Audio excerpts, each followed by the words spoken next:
한낮이 되자 서북풍이 불어와 조선인들이 닷을 올리고 안파포를 출발하였다. 그들이 닷을 올리는 모습을 살펴보니 배 앞쪽에 수레바퀴를 설치하였다. 그 형태와 기능이 물레처럼 보였다. 뱃사람 서너 명이 횡목의 발판에 올라서서 소리에 맞춰 밟으니 수레바퀴가 돌며 닷줄을 감았다.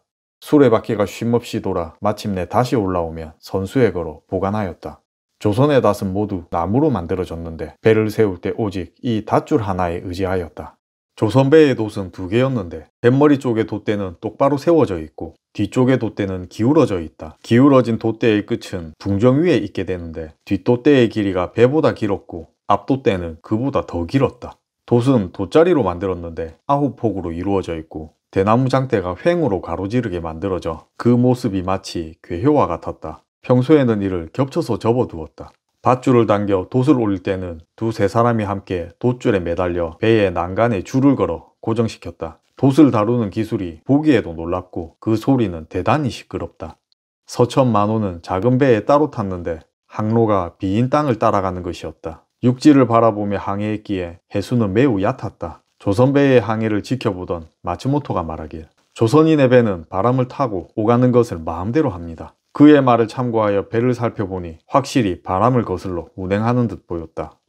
서천에 가까워지자 작은 배 5척이 돛을 달고 빠르게 오더니 우리 배를 맞이했다.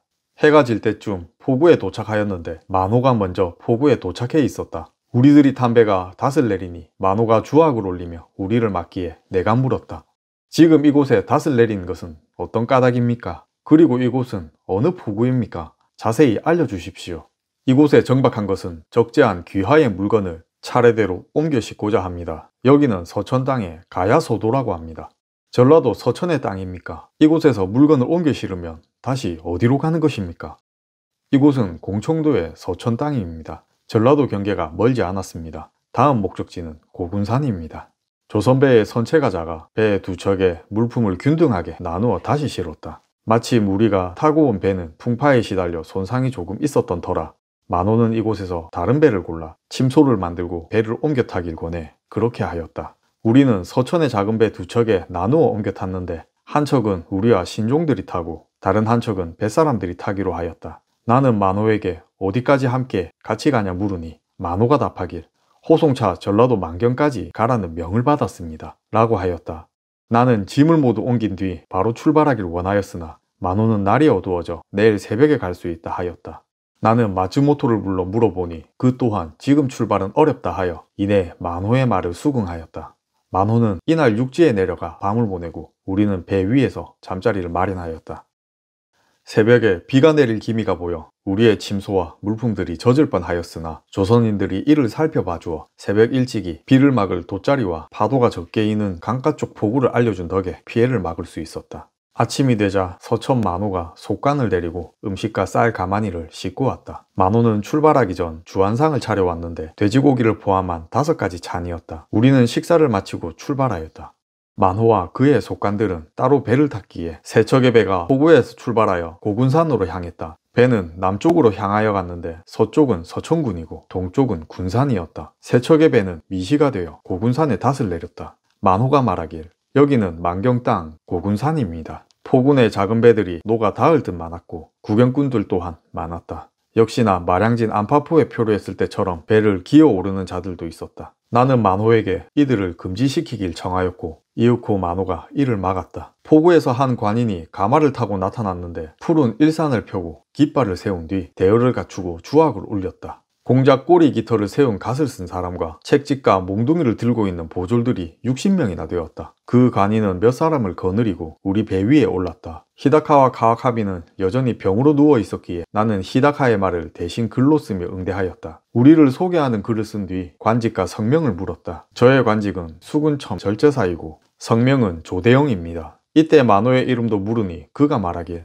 공청도 서천진 만호 박태무입니다 라고 하였다. 서로의 소개를 마친 후 나는 조대영에게 서천진 배에 실린 물품을 고군산진의 배로 빨리 옮기길 청하였다. 조대영이 말하길 말씀하신 것처럼 당장 짐을 옮기고 싶으나 귀공에 짐을 실을 배가 다른 고을에서 아직 오지 않아 저희도 기다리고 있습니다. 사람을 보내어 그 고을에 독촉하였으니 잠시 기다려 주십시오. 교시에 따르겠습니다. 안파포를 떠날 때 가지고 있는 많은 것을 불태웠기에 이들에게 마땅히 내어놓을 곳이 없었다. 수중에 설탕 항아리가 남아있으므로 나는 이것을 한 숟가락씩 떠서 주었다. 이것은 일본에서는 사탕이라고 말합니다. 맛보시라고 드리는 겁니다. 조대영의 글쓰길. 일찍이 귀국 설탕의 품질이 매우 좋다고 하는 것을 들은 적이 있습니다. 한 입 먹어보니 심신이 상쾌합니다. 대영이 술과 안주를 주며 답례하였고 잠시 뒤 그는 진으로 돌아갔다. 아직 옮겨 탈 배가 도착하지 않았으므로 만호 박태무는 서천으로 돌아가지 않고 함께 배를 기다렸다. 고군산 첨사와 서천 만호가 아침에 찾아왔다. 전날 우리가 기다리던 배는 오지 않았기에 나는 걱정이 많았다. 고군산진의 수장이 배를 준비하는 일이 늦어졌기에 우리는 여전히 배 위에서 기다리기만 해야 했다. 조대영은 자신의 5째 아들을 데리고 왔는데 그의 아들은 학질을 앓고 있었다. 뜬금 나에게 이 병에 좋은 약을 가르쳐 달라기에 나는 우리나라의 민간에서 사용하는 방법을 조심스레 말해주었다. 민물장어를 불로 볶고 인삼가루를 조금 넣은 뒤 간장으로 조리하여 먹으면 효험이 있다고 전해져 이를 알려주었다. 나는 뱀장어 형상을 그림으로 보여주었는데 이를 본 아이가 좋아하는 듯하여 도미, 말, 닭을 그려 아이에게 주었더니 매우 좋아하였다. 카와카미가 치료에 쓰던 약속이 다 떨어졌으므로 나는 이를 대영에게 지급해 주길 청하였다. 하지만 안타깝게도 약속은 이곳에서 생산되지 않아 줄 수 없다고 하였다. 그리곤 그는 업무가 있어 진으로 돌아간다며 가버렸다. 12시 무렵 만호가 조대영의 글을 가지고 왔는데 배를 준비하는 일이 지체되어 우리의 출발이 밤이 지나야 가능할 것 같다고 알려주었다. 만호도 배가 오지 않아 일을 넘겨주지 못하여 여전히 서천으로 돌아가지 못하고 육지에서 배를 기다렸다. 이날도 배는 끝내 오지 않았다. 밤새 비바람이 있었는데 다행히 아침이 되어 개었다. 우리는 가지고 있던 뗄나무를 다 썼기에 조대영에게 이를 요청하는 편지를 썼다. 곧 뗄나무를 보내주었으나 한 단만 왔다. 우리는 배 2척에 나누어 타고 있던지라 하루에 2단의 뗄감이 필요했다. 이것이 부족하거나 없으면 우리는 식사를 준비할 수 없었기에 다시금 더 내어주시기를 청하였다. 조대영이 답장을 보내길 이곳은 사방이 큰 바다로 둘러싸여 있습니다. 얼마 되지 않는 소나무들은 관에서 법으로 벌채를 금하고 있는데 이를 범한 자는 자명에 처합니다. 그런 이유로 이곳 백성들이 쓰는 땔감은 400리 밖에서 구해서 사용합니다. 적은 양을 보내는 이유이니 이를 양지해 주시겠습니까? 요구하신 소나무 한 단은 차례로 구해 보내드리겠습니다. 우리가 처음 표류하여 안파포에 머무를 때 까치가 많이 보였다.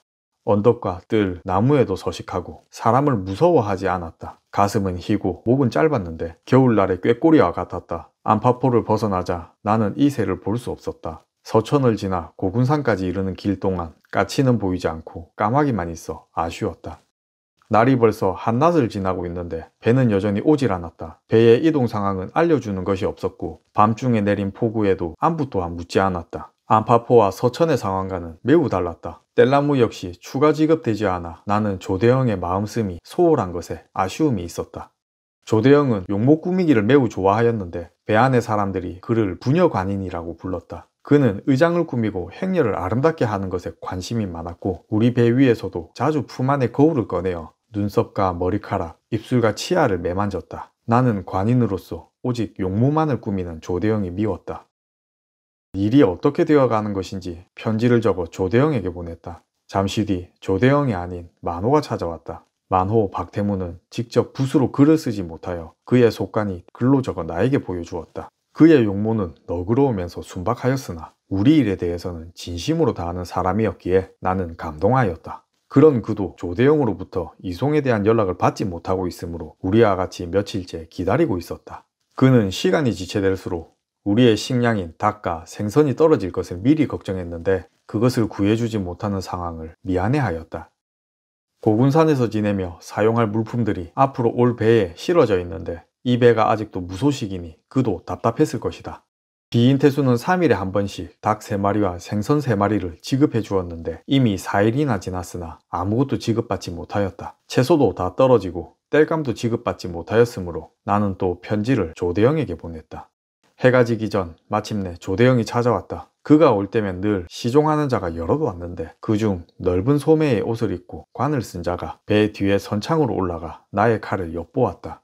창은 배에 걸려 있었는데 종이 주머니로 이를 포장해 두었다. 그런데 그가 갑자기 창을 싼 종이 주머니를 멋대로 찢으려고 하여 우리 종복이 이를 제지하였다. 히다카도 이를 보고 그것을 하지 못하도록 명령하였는데 그 조선인은 멈추질 않고 나의 창을 만지려 하였다. 결국 나의 창 주머니를 찢고 그 안에 창집이 드러나게 하였다. 이에 우리의 종이 나무 막대를 들어 그에게 향하니 그 또한 목재를 들어 대항하였다. 그렇게 배안은 다툼으로 난장판이 되었고 마침내 우리의 종복이 조선인의 머리를 내리쳤는데 그가 쓰고 있던 관이 반이나 부서졌다. 히다카가 제지하며 다시 그러지 말라 외치니 조선인이 목재를 버렸고 우리의 종복도 싸움을 멈추었다. 이 싸움을 본 조대영과 박태무는 매우 분노하며 따졌는데 그들의 말은 이러하다. 기다리던 배는 곧 올 것입니다. 헌데 귀하의 종복이 내가 거느리는 사람을 구타하였으니 무례하기 짝이 없습니다. 아랫사람을 잘 살펴 엄하게 타일러야 할 것입니다.